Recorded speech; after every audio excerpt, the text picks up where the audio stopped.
Hello, there we go. Welcome everybody. Thank you so much for being here. And we have two excellent presentations this morning. First, we'll start with Ina. I just had it in my head. Of course, I didn't write it down. Anyway, this is cultural. I can't read it. I need new eyes. Sorry. Ina Fotkin's Cultural Complexes in the Times of Social Crisis and War, Russia and Ukraine.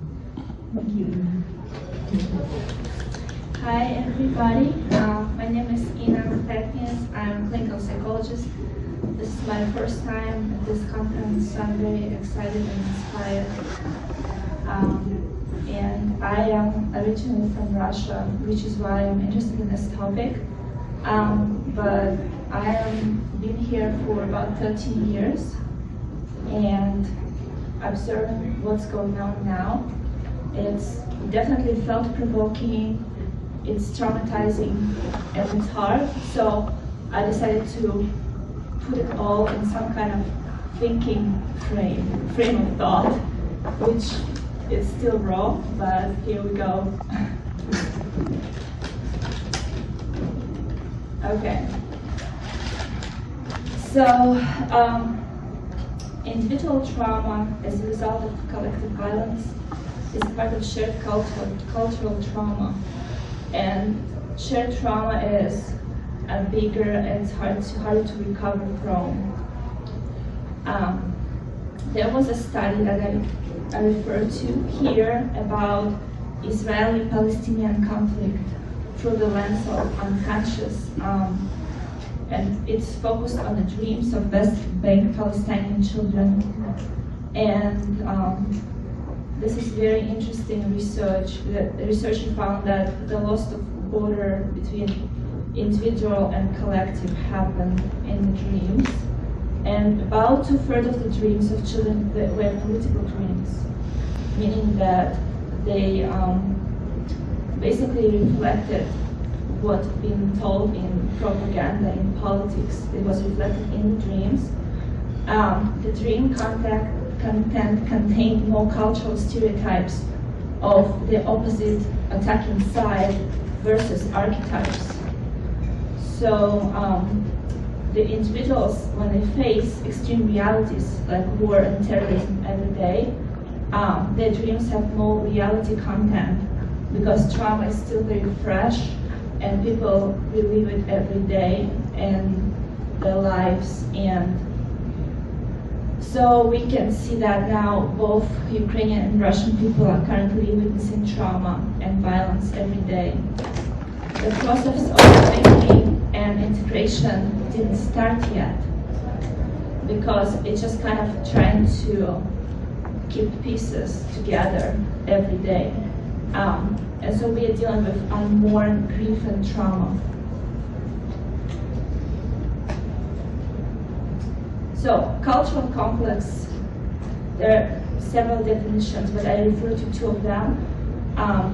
It's defined as emotionally charged group of ideas that cluster around archetypal core.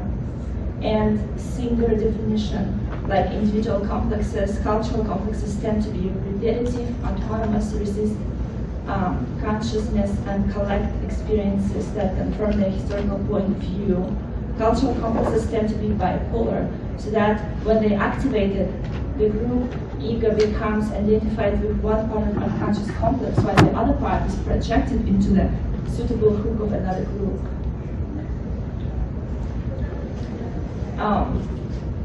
So also referring to singular, during the war, trauma agent is culturally identified enemy.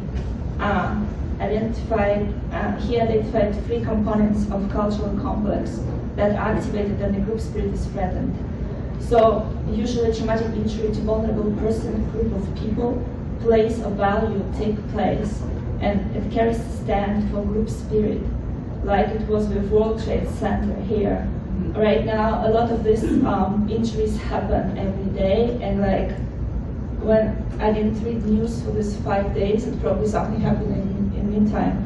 But most recent was attack on Crimea bridge that was like blown up.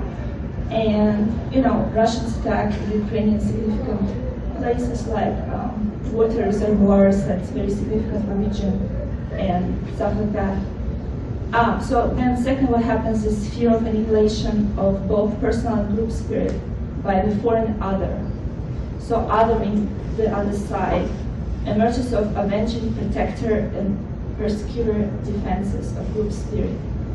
So always somebody who can protect the group, stands out. So also it's important to say that archetypes have strong power over undifferentiated side when ego is not developed. And chronic trauma that people are exposed to stands in the way of ego development. So external trauma may undermine authority of good self, and a dark self may become the predominant intrapsychic force. Another consequence of chronic trauma may be vulnerability to dictatorial archetypal other figures, and which may lead to self-destruction and destruction of others. I believe Russian people bear intergenerational trauma of political repressions and terror, which very much present in collective consciousness. And so currently, many young men in Russia live in economically devastated regions affected by substance abuse and poverty, feel demoralized and find new hope and being drafted to war.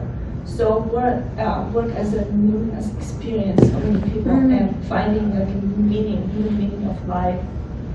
And that context of chronic interpersonal trauma and economic devastation too. So there are two complexes at play. And one, I don't think it's really unique to Russia. It pops up in many cultures too. So the superego complex idea that one nation is bearer of God, given archetypal directives, a culture uses patriarchal defenses, and masculine spirit of patriarchal culture. So that's a spirit of the war, so to speak, where maternal defenses are negated. So everything that is soft, cuddling, feminine is denied. And so that's kind of play out in Russian attack on LGBTQ that happens too. Mm-hmm. So it's like, if you're not masculine enough, we kind of cast you out, right?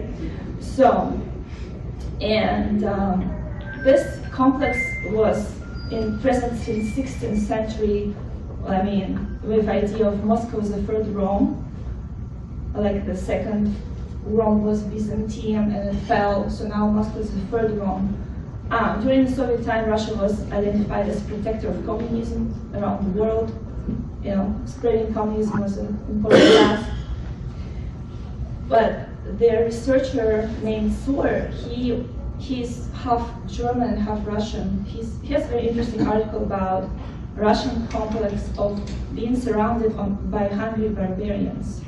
He discussed that the interaction of Russian fear and being surrounded and attacked and Western complex of superiority, which play a role too, had impact on Russian-Ukrainian crisis in 2014, which, obviously this article was written before current events.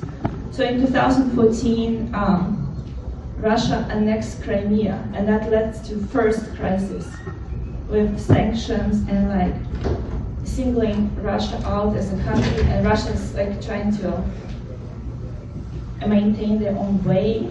So since 2014, obviously things didn't get better. Okay. So this is idea of defense complex. What is it?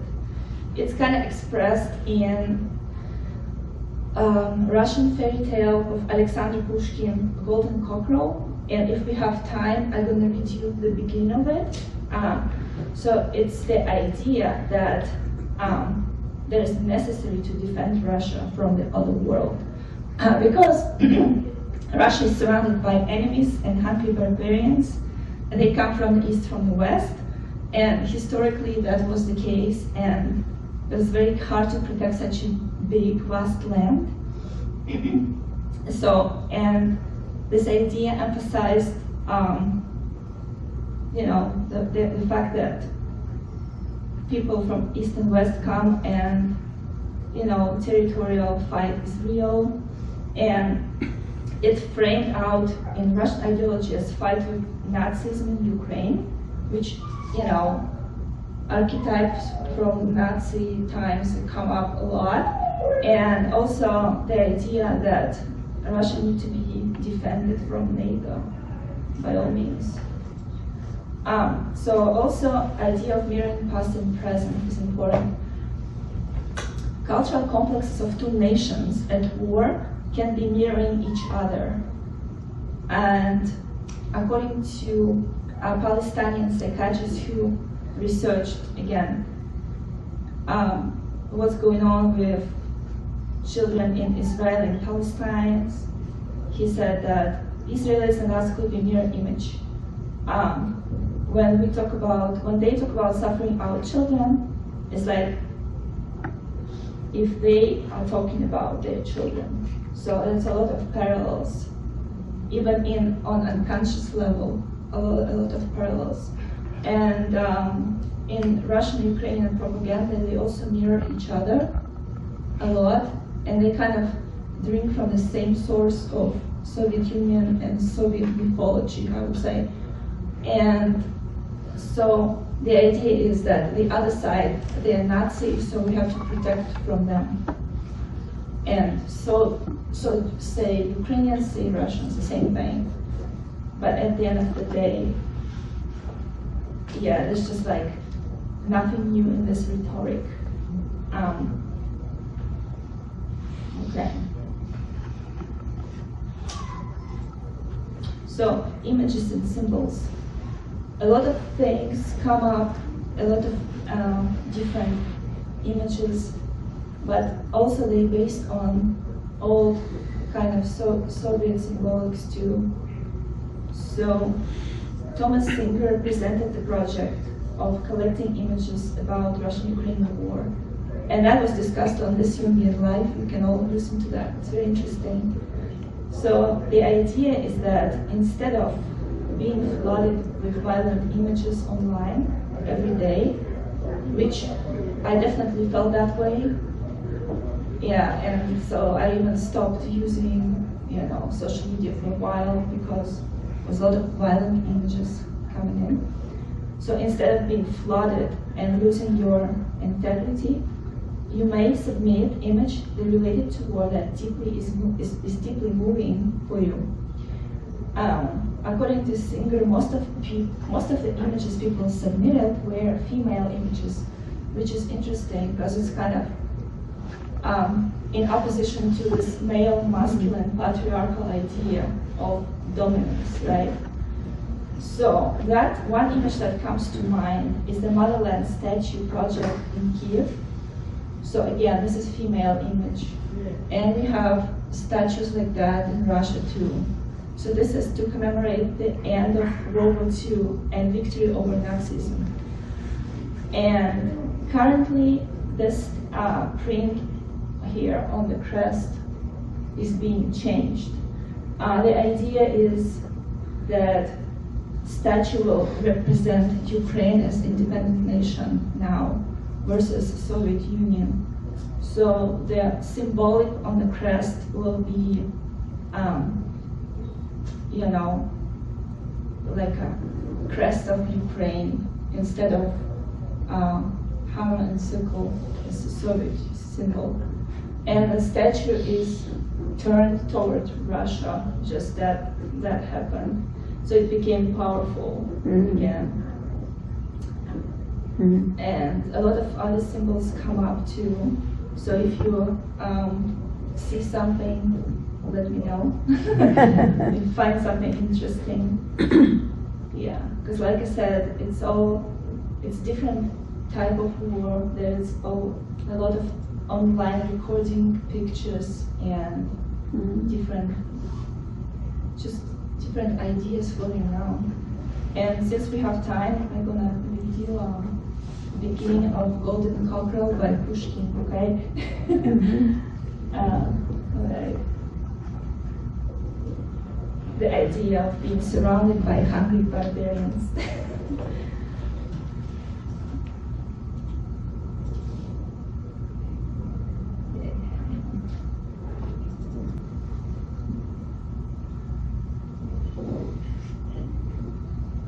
Okay. In country far and days long gone, there lived a famous Sargadon. When young, his strength was held in awe, but by all the neighbors he made war. Whenever he declared it right, with age he grew less keen of fight, desiring his deserved peace. Struggle should stop, war clearly cease. His downtrodden neighbors saw the chance, and armed with daggers, sword, and lance, attack his frontiers at will, making the old Tsar maintain still. An army of 12,000 men, with horses, weaponry, and then appointing highly paid generals to guard the kingdom's threatening walls. But then they watched the west, was sure the eastern border, less secure, would be there. Hostile troops appeared. The danger greatest were least feared. Eastward the generals sallied forth, only to find that now the north border is where the danger lies. Tormented thus, the Sargadon cries hot tears of rage. He cannot sleep, all land for stream. Then from the deep, what is the life worth when so assault? So desperate that Don avail himself to magic, turned to a sorcerer, Enoch too, interpreter of omens, stars, bird fights, and such particulars. The courtier sent to call the sage, implied there is to be a handsome wage. Arrived at court, the wise old man disclosed with confidence his plan. The golden cork he drew out from the bag by magic knew, who would attack and then and where, enabled general to prepare. Just watch and listen, said the sage. The Don responded, I engage, if this be so, to grant as fee whatever you request of me. So set the cock the weather wane, upon the highest part remain, watchful, attentive. He will show you when to arm and where to go. Superior intelligence will always be the best defense. So, and of course this poem is a lot better in Russian. Okay, I think that's all. Thank you.